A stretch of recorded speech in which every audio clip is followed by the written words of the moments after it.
C'est pour nous qu'il parle. Et il va pourvoir à quelqu'un qui va écouter cette langue-là pour nous donner l'interprétation. C'est comme ça que Dieu agit. Si ce n'est pas ainsi, cette langue doit être interprétée. Et la langue, quand elle est interprétée, c'est la même chose que la prophétie.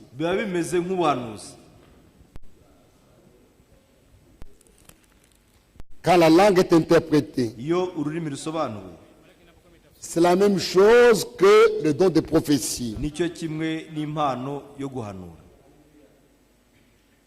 À ce moment, on doit faire très attention. Celui qui prophétise, le don de prophétie ne peut pas s'exercer en privé. Non. La langue interprétée,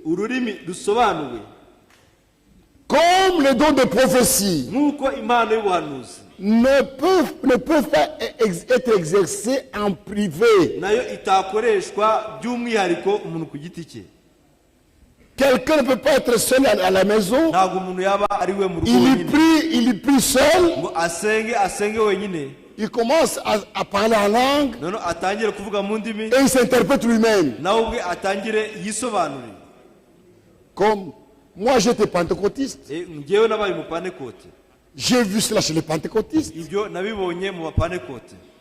Et cela, on le retrouve même dans ce message. Quelqu'un parle en langue. Mwamba. Lui-même répond, Seigneur.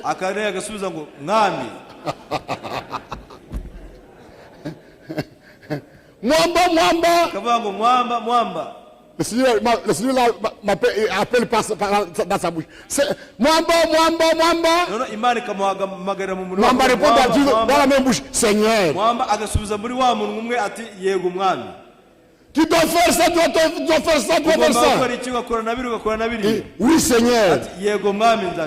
Ça, c'est la conversation, mais c'est un monologue. C'est faux. Dieu n'opère pas de cette manière-là. Quand tu es seul et que Dieu veut te parler, il va utiliser la voix audible ou la vision. C'est fini. Quand tu es seul, ou c'est la vision, ou c'est la voix audible. Mais pas seul, par la langue des interprétations. Ou tu prophétises seul, seul tu prophétises. Il y aura ceci, il y aura cela, il y aura ça. Seul dans la maison. Non. C'est pas quand Dieu parlait au prophète dans l'Ancien Testament. Il parlait avec par des visions. S'ils sont éveillés, c'est par des visions. S'ils sont endormis, c'est par des songes.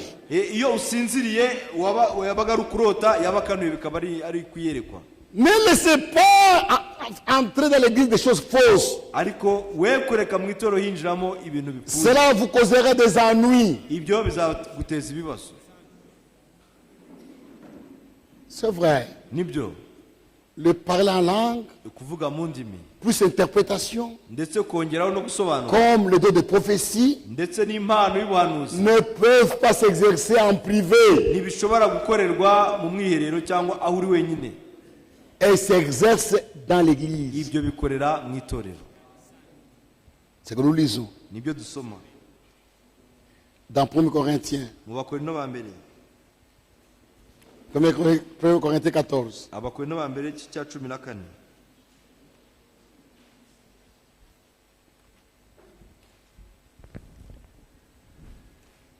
Recherchez la charité Aspirez aussi aux dons spirituels, mais surtout, verset 1, mais surtout à celui de prophétie.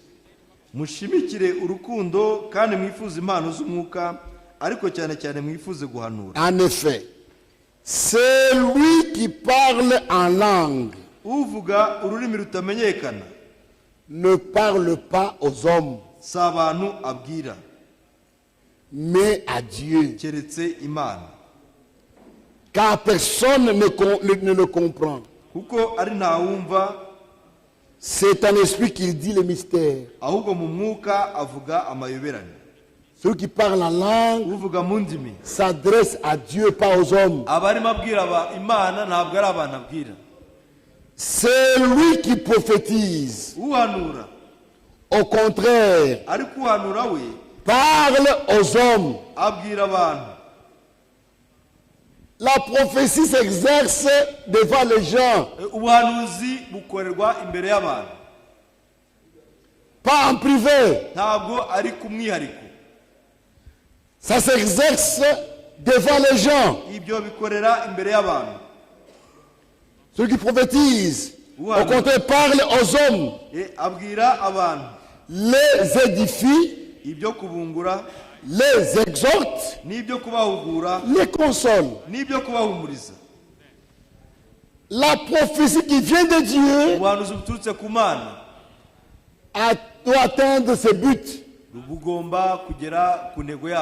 L'édification, l'exhortation, la consolation. Quand tu commences dans l'église, il y a l'adultère, il y a l'adultère. Ça va aider qui? Ça va édifier qui? Dieu ne parle pas de choses pareilles dans l'église. Quand Dieu parle, c'est pour édifier, c'est pour exhorter, c'est pour consoler. Quelqu'un est malade. Cette maladie, ça vient de ton père. C'est ton père qui te tue. Ça édifie qui? Ça console qui? Non. Déjà c'est faux. La prophétie de l'église est envoyée pour édifier, pour exhorter, pour consoler. Celui qui parle en langue s'édifie lui-même. Celui qui prophétise édifie l'église. C'est pourquoi le don de prophétie doit s'exercer dans l'église, devant les gens, pour y apporter l'édification.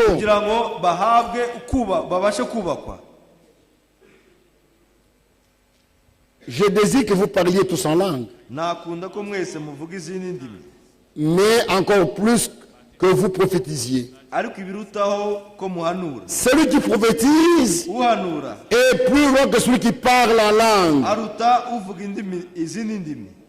à moins que ce dernier n'interprète pour que l'église en reçoive l'édification. C'est comme ça. Quand quelqu'un parle en langue, ou quand il parle en langue, quand cela est interprété, c'est la prophétie. Et la prophétie, c'est dans l'église, pour annoncer les choses à venir, pour avertir, pour montrer à quelqu'un ce qu'il doit faire pour qu'il soit guérir ou consoler. kugira ngo umuntu yerekwe niba agomba gukira cyangwa se guhumurizwa. Mais ce n'est pas pour révéler les péchés des gens dans l'église. ariko ntabwo ari kubwo kuvuga ibyaha by'abantu mu itorero. Non. Oya. Non. Oya. Oh, frère Jean, tu as commis l'adultère. Yasambanye. Non, frère. Oya, ntabwo ari ibyo. Pourquoi? Kubera iki? Ça va aider qui? Ese ibyo biraza gufasha nde? La prophétie, c'est pour édifier. Ubuhanuzi ni kubwo kubaka. C'est pour aider. Ni kubwo gufasha.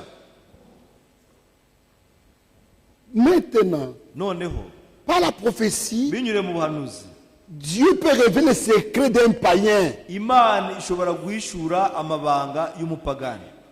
Un païen qui vient dans l'église. Umupagani uba mu itorero. C'est ce que nous lisons. Ibyo nibyo dusoma.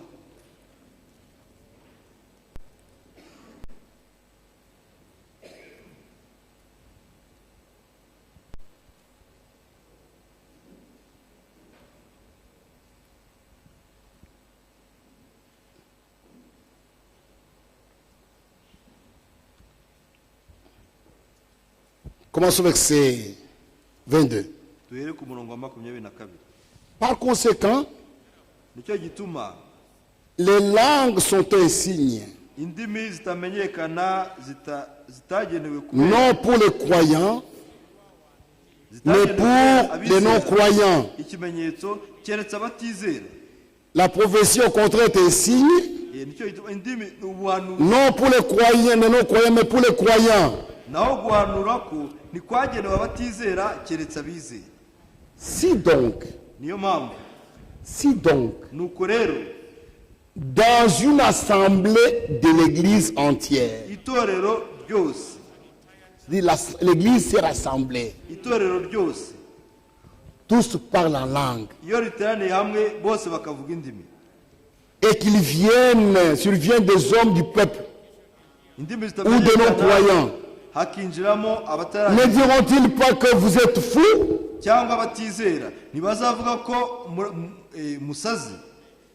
Mais si tous prophétisent et qu'ils surviennent quelques non-croyants ou un homme du peuple, il est convaincu par tous. Il est jugé par tous. Les secrets de son cœur sont dévoilés, de sorte que tombant sur sa face, il adorera Dieu et publiera que Dieu est réellement au milieu de vous.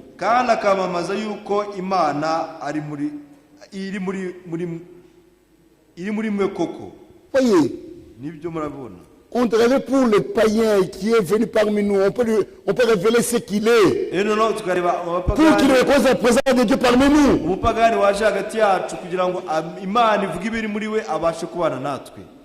Le don de prophétie sert à l'édification. Maintenant, celui qui a le don de prophétie, cela ne fait pas de lui un prophète.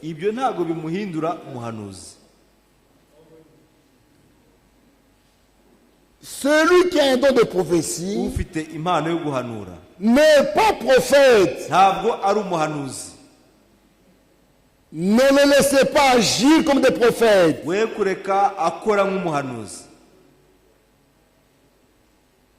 Ils n'ont pas le ainsi dit le Seigneur.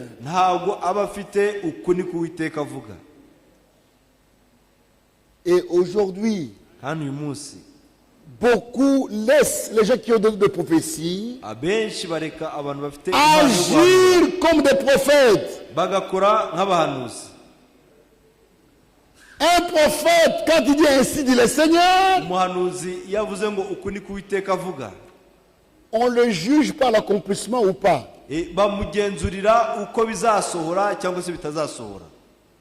On n'a pas à juger, regarder Non. ntabwo babicira urubanza. Quand il a parlé ainsi dit le Seigneur, iyo muravuze ngo on attend l'accomplissement. bategereza gusohora kwabyo.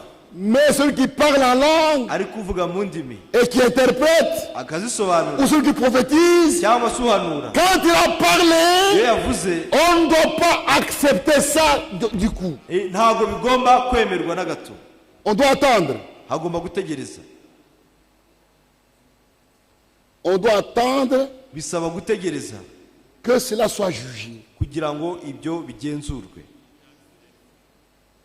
Quand les juges ont jugé iyo abagenzura bamaze kubigenzura et confirment que cela vient de Dieu, bakemeza ko biturutse ku Mana, à ce moment l'Église prend cela comme ainsi dit le Seigneur. icyo gihe itorero ribifata nk'aho ari Uwiteka avuze. Mais quand l'Église est mal enseignée, ariko iyo itorero ryigishijwe une nabi, prophétie sort, on s'emballe, Dieu a dit, Dieu a dit, Dieu a abantu dit. Non, bakavuga ngo frère. Imana yavuze oya bene data. On doit prendre l'Église de cette terre, itorero rigomba kwigishwa d'attendre que cela soit jugé. gutuza bagategereza ko ibyo bicirwa urubanza bibaza kugenzura. Et quand kandi cela est jugé, iyo bimaze kugenzurwa on annonce à l'Église, bibwirwa itorero, les frères tel umwene data a parlé en langue, yavuze mu ndimi, tel a interprété, naka nawe arasobanura, et il a été dit ça, ça, ça et ça. kandi havuzwe gutya Tel na et gutya, tel ont jugé. kanaka na kanaka Ils ont dit barabigenzuye, que cela vient de Dieu. babona ko biturutse ku Mana, On attend. noneho bakabitegereza.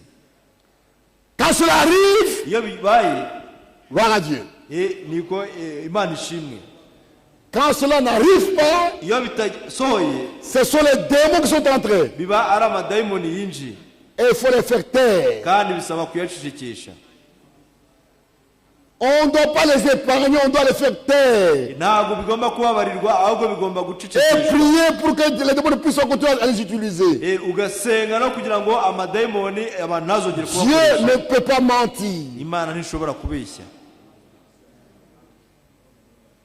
C'est vrai. nibyo Quand une prophétie ne s'accomplit pas, ce n'est pas Dieu, c'est Satan qui agit. iyo ubuhanuzi budasohoye ntabwo ari Imana, ahubwo ni Satani wakoze. Et personne kandi nta muntu n'umwe qui n'est pas prophète, utari umuhanuzi, qui n'a pas ainsi dit le Seigneur, udafite uku ni Uwiteka ne avuze, peut se mettre devant les gens ntabwo ashobora guhagarara imbere et y'abantu dire ngo avuge ngo fais ça, ngo fais ça, ngo gira fais gutya, ça. gira gutya. Peut dire ushobora kuvuga uti ta maladie est terminée. ngo uburwayi bwawe burarangiye. Tu dis, quand tu as prononcé cette phrase, Urabona, iyo umaze tu dis gusohora iyo à un nteruro frère malade, ukabwira mwene data urwaye, ta maladie est terminée. uburwayi bwawe burarangiye, Tu es prophète, uri umuhanuzi, tu parles avec quelle autorité? urabivugana ubuhe bubasha n'ubutware? Tu n'es pas prophète. ntabwo uri umuhanuzi. Si c'est un autre de prophétie, niba byari kuba ari ubuhanuzi, et cela a été jugé, ese byagenzuwe? et on a vu des choses pareilles. twabonye ibintu bimeze gutyo, Des gens dans l'église. abantu mu itorero, Oh, tel, tu es guéri. Ta maladie a disparu, tu es fini. kanaka na kanaka urakize, ngo uburwayi bwawe bushizeho, byose birarangiye. Après quelques jours, la maladie est toujours là. noneho nyuma y'iminsi runaka umuntu akaba akirwaye. C'est quoi? ni iki? Ce n'est pas Dieu qui agit. ntabwo ari Imana yabivuze, C'est le diable. ni umwanzi. On ne doit pas laisser les choses comme ça opérer dans l'église. ntabwo tugomba kureka ibintu bimeze bityo. Ça va amener la confusion. ibyo bizana urwijiji. Si c'est un prophète, niba yari c'est umuhanuzi, le Seigneur. ubwo aba ari umwuka Et si w'Imana. cela n'arrive pas, niba c'est un bidasohoye, faux prophète. umuhanuzi w'ibinyoma ni ibyo. Quand un prophète annonce une chose qui n'arrive pas, iyo umuhanuzi ahanuye ibidasohora, il est faux prophète. aba ari umuhanuzi w'ibinyoma. Si c'est un don qui annonce les choses qui n'arrivent pas, niba ari impano c'est un don qui a mal opéré. ihanura ibidasohora, iba ari impano ikora nabi. On doit surveiller hagomba kugenzurwa comment opèrent toutes ces choses-là dans l'église. uko ibyo byose bikora mu itorero. Et Frère Branham a montré a donné des exemples. None Mweta Branham yerekanye ingero. Des prophéties dans l'église. Ubuhanuzi mu itorero. Dit tel runaka déménage. Yimuka. Demain il y aura l'orage. Ejo hari umuyaga serwakira. Ta maison va s'écrouler demain. Inzu yawe ejo izahirima. Dépose ta famille. Uhungisha umuryango wawe. On juge ses frères. La famille déménage. Et après, si la maison s'écroule réellement, gloire à Dieu.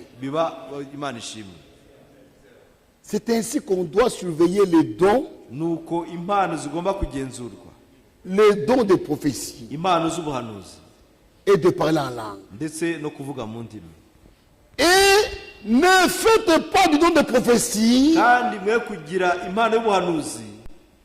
un siège de divination.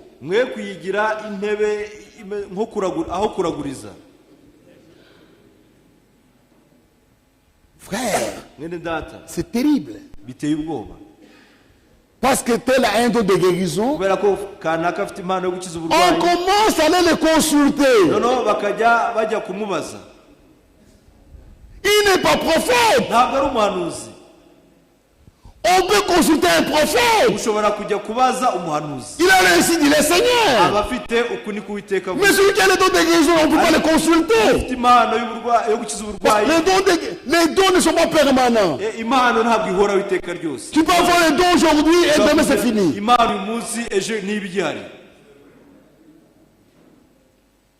Voyez. On ne doit pas les consulter quelqu'un qui a le don de guérison, le don de prophétie. Demandez un peu à Dieu. Qu'est-ce qui arrive dans ma vie?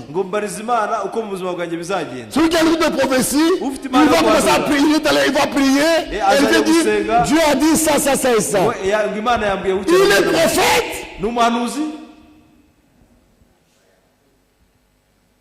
Voyez. Et on laisse les gens les dons de prophétie opérer comme c'est des prophètes. Un seul qu'on peut consulter, c'est un prophète. Et quand tu le consultes, il attendait que tu lui parles. En vision ou en songe.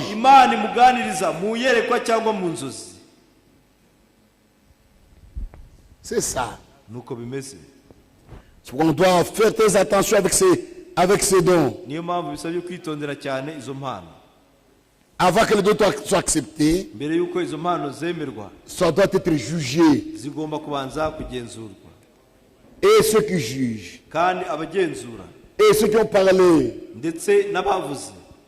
quand ça arrive, nous donnons gloire à Dieu. Quand cela n'arrive pas, on doit prier pour eux, pour chasser les démons qui sont entrés pour déranger l'église. Quand le don n'est pas bien surveillé, ça peut vous amener très loin. Frère Franck a connu l'expérience dans son assemblée. Il était habitué aux prophéties qui arrivaient. Une fois, une prophétie sort. Ordonne tel frère et telle sœur dans le ministère.